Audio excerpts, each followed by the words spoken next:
नमस्कार, स्वागत है आपका बुक ऑडियो में। आप सुन रहे हैं सोनू चौहान द्वारा रचित कहानी अन्नू का नीम, मेरे यानी सुमन रावत की आवाज में। बहू जी बधाई हो, मैंने गेट के अंदर आते ही कहा। छोटी बहू जी वहां खड़ी थी। अरे आओ कम्मो बाई, छोटी बहू ने कहा। आपको समाचार मिल गया था ना? हाँ, तभी तो आई हूँ। इस बार तो पूरे 10 साल बाद आना हुआ है। जब से बच्चे दूर चले गए हैं, बस उन्हीं के साथ रहना है। कालू भी साथ आया है छोड़ने। ठीक है, तो फिर आप नाश्ता पानी कर लो, फिर काम देखेंगे। गुड़िया की शादी में बस 2 महीने रह गए हैं और काम भी बहुत पड़ा है, छोटी बहू ने कहा। मैं आंगन में चली गई। सोचा पहले बड़ी बहू से मिल लूं। आंगन में पहुंची तो दिल धक से रह गया। अरे नीम का पेड़ कहाँ गया? मैंने पूछा। दूसरा नौकर जो सफाई कर रहा था उसने जवाब दिया, बीबी जी ने कटवा दिया। उसका बहुत सारा फर्नीचर बनाया है, कुछ गुड़िया को देंगे, कुछ अपने यहाँ रखेंगे। वो कहता जा रहा था और मेरे जैसे सुनने और सोचने की ताकत खत्म हो गई थी। मेरा मन नीम के आसपास घूम रहा था।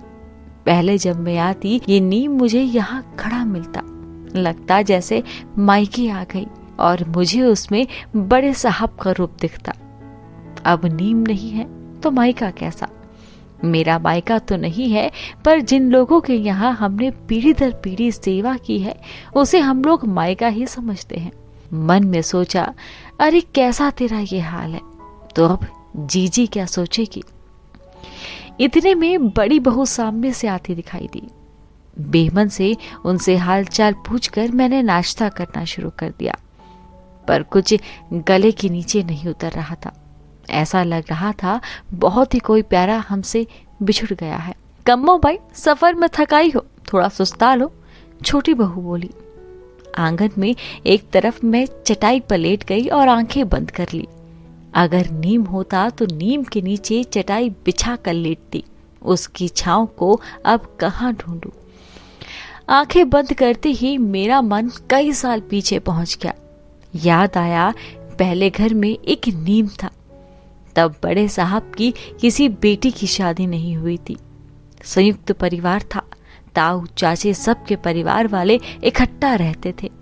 मैं भी अपनी माँ के साथ इस हवेली में आती और छोटे मोटे कामों में माँ की मदद करती। धीरे धीरे जो लड़कियां मेरे हम उम्र थी उनसे मेरी जान पहचान हुई।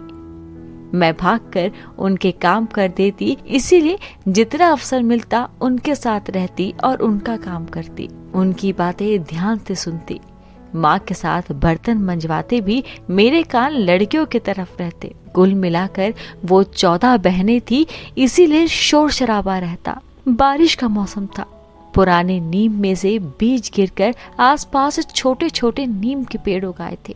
अन्नू दी जो मेरे से थोड़ी सी बड़ी थी, उसने वो देख लिया और भागकर अपने पिताजी के पास गई। बाबूजी देखिए कितने पेड़ उगाए हैं, हमारे यहाँ कितनी नीम हो जाएगी? अन्नू चहकी। अरे बेटा, इतने थोड़े फासले में रहने से नीम नहीं पनपेगी। हमारी हवेली के चारों तरफ खूब जगह पड़ी है। चलो ऐसा करते हैं, एक नीम को आंगन में लगा देते हैं, पिताजी ने कहा। अन्नू दी भाग कर गई और माली से खुरपी मांग कर ले आई। लाकर बाऊजी के हाथ में थमा दिया। बाऊजी अन्नू दी की उत्सुकता पर मुस्कुराए। फिर बाप बेटी ने मिलकर छोटा सा नीम निकाला। आंगन में एक अच्छी सी जगह देखकर गड्ढा खोदकर नीम को रोप दिया। बाऊजी तो नीम रोप कर चले गए। उसके बाद तो अन्नू दी का नियम हो गया कि नीम की देखभाल करना है, उसमें पानी डालना है। अन्नू दी के प्राण तो जैसे उस नीम में बसते थे। धीरे धीरे हम सब भी बड़े हो गए और नीम भी। अब वो वृक्ष बन गया था। अब भी नीम हमारा साथी संगी था। अन्नू दी वहां बैठकर किताबें पढ़ती और मैं बर्तन मांजती। अन्नू दी मुझे कहानियां सुनाती। सारी बहनें नीम के नीचे बैठती, बतियाती और खेलती रहती। नीम के नीचे बड़ी खाद डाल दी जाती। माँ, चाची और घर की औरतें भी वहीं बतियाती। बढ़िया तोड़ना, स्वेटर बुनना, घर के कई काम करती। शाम के समय नीम के नीचे पानी छिड़काव दिया जाता। बाऊजी, चाचा जी और घर के पुरुष सदस्य वहीं बैठते बतियाते। इसके अलावा नीम की निमोलिया गिरती, सारे भाई बहन चुनते और बड़ी माँ जी दवाई बनाकर सबको खिलाती ताकि कोई फुंसी ना निकले। किसी बच्चे को दाने निकलते तो नीम के पत्तों का लेप लगाया जाता। अन्नू दी ने एक दिन चाकू से उसके ताने पर अपना नाम खोद दिया। बाऊजी ने शाम को देखा तो वो बहुत हंसे। कहने लगे, बिटिया तेरी शादी में ये नीम तुझे दहेज में दे दूंगा। सावन में नीम का झूला डालते तो सब लड़कियां खूब झूलती। कहना ये है कि नीम हमारा सुख दुख का साथी था। हम बड़े हो गए, मेरा ब्याह कर दिया गया, मैं दूर चली गई। माँ का समाचार आता, बड़ी दी अन्नू दी की शादी हो गई, बड़े साहब गुजर गए, बड़ी मालकिन भी गुजर गई, बड़ी दादी भी गुजर गई। जब कई साल बाद आती तो घर में परिवर्तन मिलता। सब लोग अलग हो गए, जमीनें बट गई, घर बट गए, बहुएं आ गई, गृहस्थियां हो गई, पर नीम था कि वहीं खड़ा था। चाहे कितने ही सालों में हम मायके आते तो चाहे माँ बाप नहीं रहे, हमें लगता कि नीम हमें बुला रहा है, जैसे कोई सका सहोदर हो। कोई भी लड़की आती, खासकर अन्नू दी, वो नीम के नीचे बैठती, वहां से हिलती नहीं। पर ससुराल तो जाना ही था, और आज जब नीम कट गया तो लगा कि मायके से संबंध टूट गया। सब सच में बिछुड़ गए, क्योंकि उस नीम के साथ ढेर सारी यादें थी। एकदम से मुझे ख्याल आया कि नीम के कटने का जब मुझे इतना दर्द हुआ तो अन्नू दी का क्या होगा। खैर, शादी नजदीक थी, मैं बेमन से सारे काम कर रही थी। हालांकि मैंने ऊपर से कोई भाव नहीं आने दिया। वो समय भी आ गया जब गुड़िया की सारी बुआएं आ गई और अन्नू दी भी भतीजी की शादी में शामिल होने पहुंची। दरवाजे तक तो ठीक था, पर जैसे ही अन्नू दी आंगन में पहुंची और नीम कटा देखा तो अन्नू दी को तो जैसे काट मार गया। नीम, उनके मुंह से इतना ही निकला। अन्नू दी को देखते ही उनकी भाभियां आ गई और पैर वैर छूने के बाद भाभियों ने बोलना शुरू कर दिया। अरे हाँ दीदी, नीम कटवा दिया है, बहुत गंदा हो जाता था। सारे दिन पक्षी बैठे रहते थे और बीट करके सब गंदा करते थे। अब कौन बार बार बुरहाता रहे। याद आया, मैं और अन्नू दी पक्षियों की आवाजें सुनते। फिर अन्नू दी पूछती, बता किस पक्षी की आवाज है। अगर मैं गलत बताती तो सजा के तौर पर अन्नू दी के लिए पानी लाना पड़ता। दोनों भाभियां कह रही थी निमोलिया गिरती थी, आंगन गंदा होता है। अब तो बच्चे डॉक्टर के बगैर ठीक ही नहीं होते। झूला झूलता ही कौन है, बच्चों को टेलीविजन से फुर्सत नहीं। दूसरी भाभी बोली, अरे दीदी देखा, इतनी लकड़ी निकली है, आपकी भतीजी का तो सारा फर्नीचर बन गया। ये बड़े बड़े मेज शादी के लिए बनाए हैं, शादी में खाने के लिए सुविधा रहेगी। और भी जाने क्या क्या गिनाती रही, पर अन्नू के मुंह से एक शब्द नहीं निकला। हम दोनों अंदर बरामदे से होती हुई कमरे में आ गई। अन्नू दी को मैंने बिठाया, फिर नाश्ता लेकर आई तो वो चुपचाप बैठी रही और खिड़की में से आंगन की ओर देखती रही, जहां कभी नीम था और आज उसके टुकड़े टुकड़े हो चुके थे।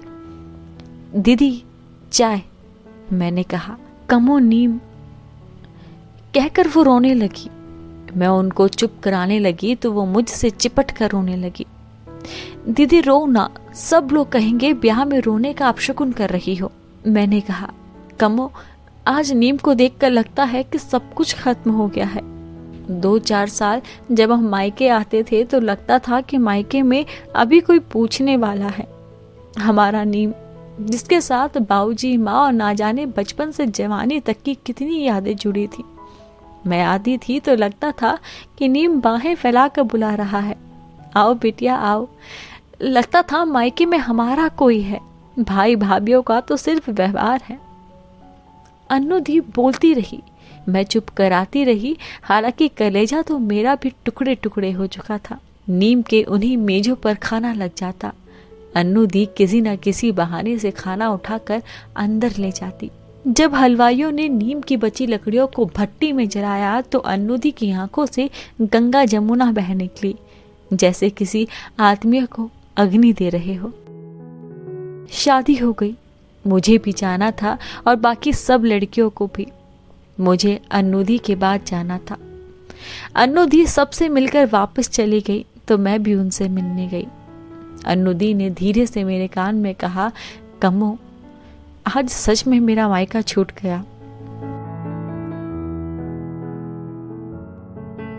आप सुन रहे थे सोनू चौहान द्वारा रचित कहानी अन्नू का नीम, मेरे यानी सुमन रावत की आवाज में।